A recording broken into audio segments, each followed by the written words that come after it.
All right, everyone. In the last video for this week, we'll be talking about what is the impact of supply uncertainty on safety inventory. So, if you remember, when we talked about the two important things that affect safety inventory, one was uncertainty in supply and demand. The other was um, how you calculate product availability.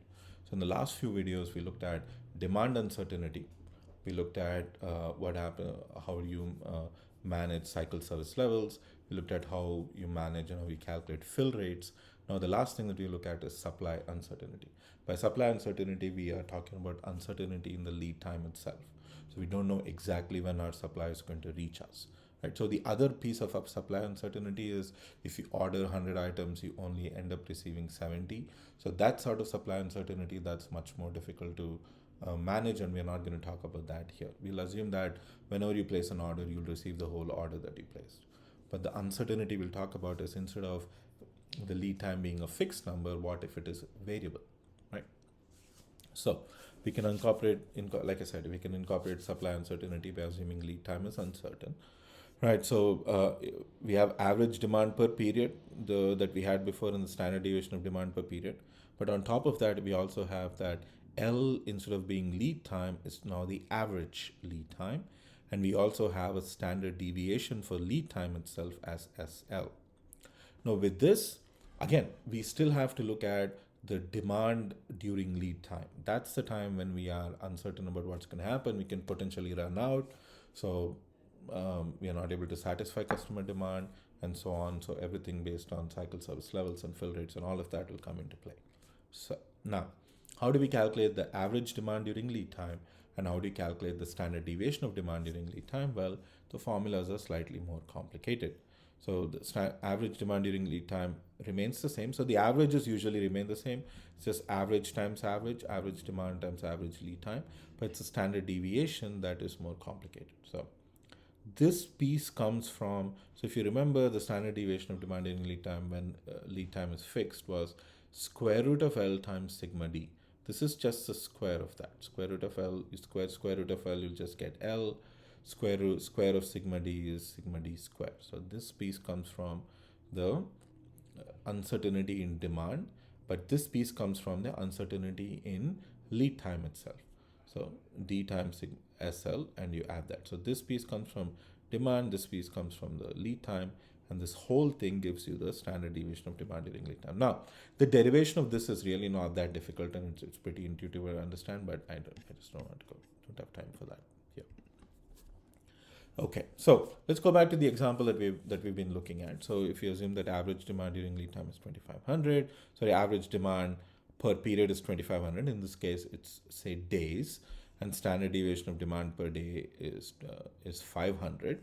Then the average, and we assume that average lead time is 7 days. Standard deviation of lead time is also 7 days. If you assume all of that, then we can calculate the average demand during lead time. The mean demand during lead time is 17,500, which is over 7 days. And the standard deviation of demand during lead time will be using this formula. So it'll be L times sigma D square plus D square times SL square. You calculate all of that, you'll end up with 17,500 also. So mean is 17,500. Standard deviation is also 17,500. That's a pretty large variation in demand. That's because the standard deviation of lead time is also very high. So you're very uncertain about when you're going to receive your order. Supply uncertainty is extremely high, given that your standard deviation of demand during lead time is also pretty high. But so once you have the standard deviation of demand during lead time, you can calculate the safety inventory the same way. So you take the cycle service level, you find the inverse of the cycle service level, multiply it with the standard deviation of demand during lead time, and that gives you the required safety inventory. So remember here, this sigma L in the previous case, we were calculating that base pure by assuming that L was fixed. So that was square root of L times sigma D. But however you end up calculating standard deviation of demand during lead time, which is sigma L, the way you calculate the safety inventory or safety stock is exactly the same. You find the standard normal inverse for the cycle service level and multiply that with the standard deviation of demand during lead time. In this case, that's how it turns out to be. Right? And you'll notice that if you're able to reduce the standard deviation of lead time, because the and supply uncertainty has a huge impact on how much inventory you hold. If you're able to reduce supply uncertainty, you'll notice that the standard deviation of demand during lead time reduces significantly, and so does your safety stock, right? And those are calculations that you can easily do. So let's do some of these calculations quickly, and then that's what. So you can call this variable lead times.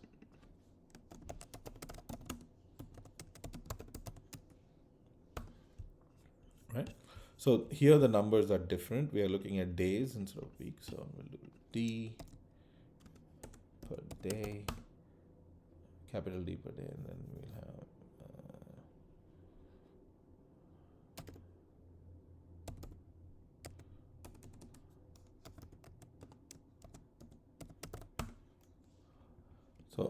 average daily demand is 2500, standard deviation of daily demand is 500, and then lead time. So average lead time is 7 days. So this is in days. And standard deviation of lead time, SL, is also in days.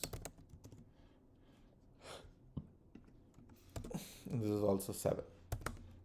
Right? So once we have this, we have demand per day, standard deviation of demand per day, lead time is 7 days, and standard deviation of lead time itself is 7 days.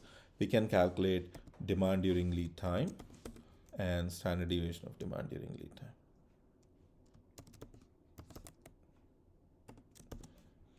Right, so this is just capital D times capital L, and this is square root of L times sigma D square plus D square times sigma L squared, right?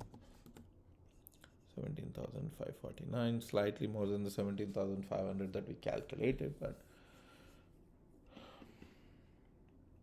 17,550. I don't know how they ended up with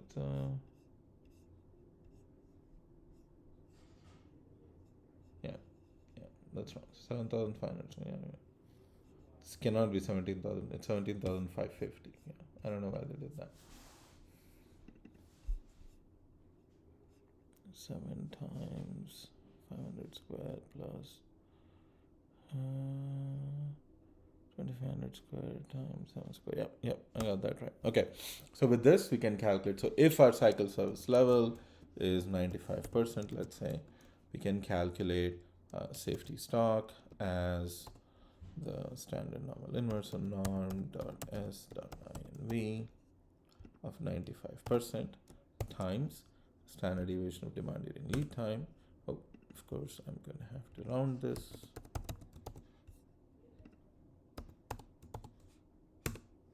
Right. So that's just my safety stock. So my reorder point in this case would be the average demand during lead time plus the safety, right? Now, this I'm going to replicate multiple times. The major difference being that here the standard deviation of demand 6, 5, 4, 3, right? Let me do this again.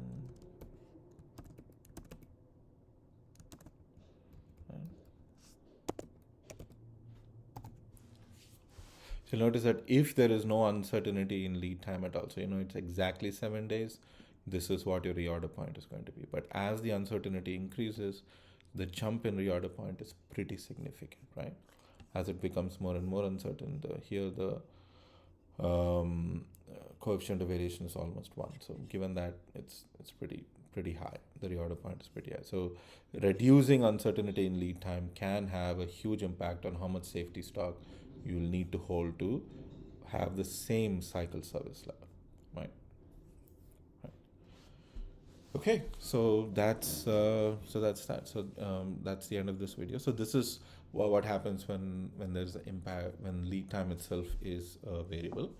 In the next week that we do safety inventory. We'll talk about what happens when you have multiple products and you aggregate multiple products and how you manage safety inventory for substitutable products and all of that, right? I'll see you all next week, right? Take care.